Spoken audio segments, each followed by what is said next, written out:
Hello, ഇന്ന് നമുക്ക് കുറച്ച് സ്റ്റഡി ടിപ്സ് നോക്കാം. നമുക്ക് എങ്ങനെ ഈസി ആയിട്ട് പഠിത്തത്തിലോട്ട് പോവാം അല്ലെങ്കിൽ പഠിക്കാൻ തുടങ്ങാം എന്നൊക്കെയാണ് ഇതിൽ പറയുന്നത്. അപ്പോൾ നമുക്ക് വേഗം വീഡിയോയിലോട്ട് കിടക്കാം. ഫസ്റ്റ് ടിപ്പ് എന്താണെന്ന് വെച്ചാൽ, നമുക്ക് എല്ലാവർക്കും പഠിക്കണമെന്ന് ഭയങ്കര ആഗ്രഹമുണ്ടാവും. പക്ഷേ ആ ഒരു മൂഡ് കിട്ടുന്നില്ല. ആ ടേബിളിൽ പോയിട്ട് ആ പുസ്തകം തുറക്കാൻ നമുക്ക് ഒരു ഇൻട്രസ്റ്റ് ഇല്ല അല്ലേ. അപ്പോൾ ഇതാണ് നമ്മുടെ എല്ലാവരുടെയും ഒരു മെയിൻ പ്രശ്നം. ആ ഒരു ഫസ്റ്റ് 5 മിനിറ്റ്സ് അല്ലെങ്കിൽ 5 സെക്കൻഡ്സ് ക്രാക്ക് ചെയ്യുക എന്ന് പറയുന്നത്. സംഭവം നിങ്ങൾക്ക് 5 മിനിറ്റ് ആയിട്ടോ 2 മിനിറ്റ് ആയിട്ടോ നിങ്ങളുടെ ഇഷ്ടമുള്ള രീതിയിൽ കസ്റ്റമൈസ് ചെയ്യാം. അപ്പോൾ ഇത്രയേ ഉള്ളൂ. നിങ്ങൾ പഠിക്കുന്നതിന് മുമ്പ് നിങ്ങൾ ജസ്റ്റ് നിങ്ങൾ മനസ്സിനോടൊന്ന് പറയുക, അതായത് ഞാനൊരു 5 മിനിറ്റ് നേരത്തേക്ക് പഠിക്കുകയുള്ളൂ എന്ന്. കാരണം ടാസ്ക് ഡിഫിക്കൽട്ട് ആകുമ്പോഴായിരിക്കും നമ്മുടെ ബ്രെയിൻ എന്താണ് ആ ടേബിളിൽ വന്ന് പോയിരിക്കാൻ കുറച്ച് ബുദ്ധിമുട്ടുണ്ടാവും. ടാസ്ക് സിംപ്ലിഫൈ ചെയ്താൽ എന്താണ്, ഓക്കെ, നമുക്ക് ഓട്ടോമാറ്റിക്കലി ഇൻട്രസ്റ്റ് ഉണ്ടാവും. അപ്പോൾ നിങ്ങൾ അതാണ് ഫസ്റ്റ് ചെയ്യേണ്ട ഒരു കാര്യം. അപ്പോൾ ഒരു 5 മിനിറ്റ്സിൻ്റെ നേരത്തേക്കോ 1 മിനിറ്റ് നേരത്തേക്കോ ഒന്ന് അലാറം വെക്കുക. അതിനുശേഷം പഠിക്കാൻ പോവുക. പിന്നെ പഠിക്കാൻ ടേബിളിൻ്റെ അടുത്ത് വന്ന് പുസ്തകമൊക്കെ തുറന്നാൽ പിന്നെ നമ്മൾ ആ ഒരു ട്രാക്കിലാവും. അപ്പോൾ ഇതാണ് first and foremost rule, the 5 minute rule. ഇതൊരു ടിപ്പാണ്, study less. Yes, study less. നിങ്ങൾ കേട്ട സത്യമാണ്. കുറച്ച് പഠിക്കുന്നതിലാണ് കാര്യം. പക്ഷെ കാര്യം എന്താണെന്ന് വെച്ചാൽ, ഈ കുറച്ച് പഠിക്കുന്നത് എന്നും പഠിക്കണം. യെസ്, അതിൻ്റെ കൺസിസ്റ്റൻസിയിലാണ് കാര്യം. അതായത് നിങ്ങൾ ദിവസവും 20 മിനിറ്റ് പഠിച്ചാൽ അത് നല്ല കാര്യം, ഓക്കെ. പക്ഷേ നിങ്ങൾ 20 മിനിറ്റ് ഒരു ദിവസം മാത്രം പഠിച്ചാലാണെങ്കിൽ അത് ചീത്ത കാര്യം, ഓക്കെ. അപ്പോൾ നിങ്ങൾക്ക് പറ്റുന്ന പോലെ നിങ്ങൾ 20 മിനിറ്റ് ആണോ നിങ്ങളുടെ കംഫർട്ട് ടൈം, അല്ലെങ്കിൽ 30 മിനിറ്റ് ആണോ 1 അവർ ആണോ, നിങ്ങൾക്ക് പറ്റിയ പോലെ എന്താ പറയുക ദിവസവും പഠിച്ചാൽ മതി. പക്ഷേ ആ പഠിക്കുന്നത് എന്നും എന്താണ്, മൺഡേ ടു സൺഡേ വരെ വേണം, ഓക്കെ. അതിലാണ് കാര്യം. അങ്ങനെ സ്റ്റഡി ലെസ് ചെയ്താലേ കാര്യം ഉണ്ടാവുള്ളൂ. അല്ലാണ്ട് എന്നും വല്ലപ്പോഴും അല്ല എക്സാമിന് തരുന്ന കുറച്ച് നോക്കി അല്ലെങ്കിൽ ചിലപ്പോഴൊക്കെ കുറച്ച് നോക്കിയിട്ട് കാര്യമല്ല, ഓക്കെ. അപ്പോൾ ഈ ഒരു കൺസിസ്റ്റൻസി എന്ത് ചെയ്യണം, നമ്മുടെ ലൈഫിൽ കീപ്പ് ചെയ്യണം. അപ്പോഴേ നമ്മൾ ഗുഡ് ആവുള്ളൂ, ഓക്കെ. അടുത്ത മെയിൻ ഒരു കൺഫ്യൂഷനാണ്, നമ്മൾ രാത്രി പഠിക്കണോ രാവിലെ പഠിക്കണം. അതൊക്കെ നിങ്ങളുടെ ഓരോരുത്തരുടെ കംഫർട്ട് പോലെ. എനിക്ക് ഏറ്റവും ഇഷ്ടം പഠിക്കാൻ രാവിലെ 5 മണി മുതൽ 7 മണിയുള്ള ഒരു ടൈമും പിന്നെ രാത്രി 6 മണി മുതൽ ഒരു 8 മണിയുള്ള ടൈമാണ്. അപ്പോൾ നിങ്ങളുടെ ഇഷ്ടമുള്ള ഒരു ടൈം നിങ്ങൾ ചൂസ് ചെയ്യുക, എന്നിട്ട് പഠിക്കുക. അടുത്ത ടിപ്പാണ് study out of your comfort zone എന്ന് പറയുന്നത്.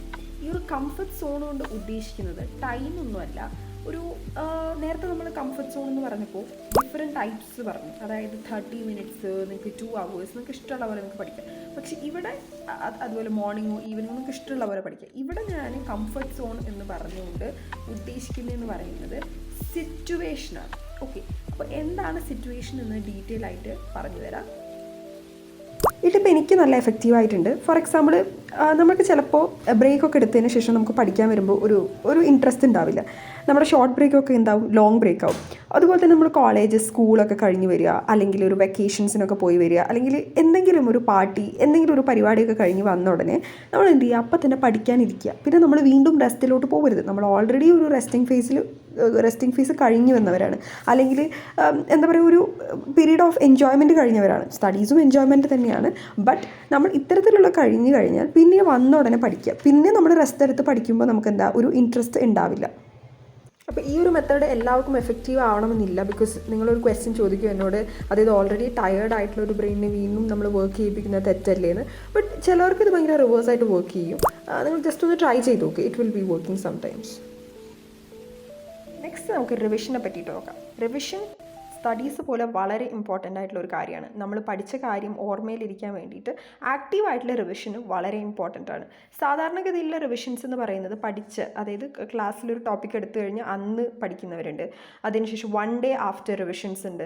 പിന്നെ നമ്മൾ പഠിച്ചൊരു 3-ാമത്തെ ദിവസം റിവിഷൻ ചെയ്യുക. 1 മന്തിന് ശേഷമുള്ള റിവിഷൻ, 6 മന്ത്സിന് ഉള്ള ഒരു റിവിഷൻ, പിന്നെ എക്സാമിൻ്റെ ഒരു ഇയർലി എക്സാമിൻ്റെ ഭാഗമായിട്ടുള്ള റിവിഷൻ. ഇതാണ് ഒരു എഫക്റ്റീവ് മെത്തേഡ്. ഇത് അടിപൊളി മെത്തേഡാണ്. പക്ഷേ ഇത് അങ്ങോട്ട് വർക്കൗട്ട് ആവാത്തതിൻ്റെ കാരണം എന്ന് വെച്ചാൽ ചിലർക്ക് മടിയുണ്ടാവും ഇങ്ങനെ ഈ കണ്ടിന്യൂസ്ലി ഇങ്ങനെ റിവിഷൻ ചെയ്യാൻ വേണ്ടിയിട്ട്. ചിലപ്പോൾ നമുക്ക് ഇങ്ങനെ റിവേഴ്സ് ചെയ്യാനുള്ള ഒരു കൺസിസ്റ്റൻസി ചിലപ്പോൾ ബ്രേക്ക് ആകുമ്പോൾ നമുക്ക് ആ ഒരു ഫ്ലോ കിട്ടില്ല. ചിലപ്പോൾ നമുക്ക് സമയം ഉണ്ടാവില്ല.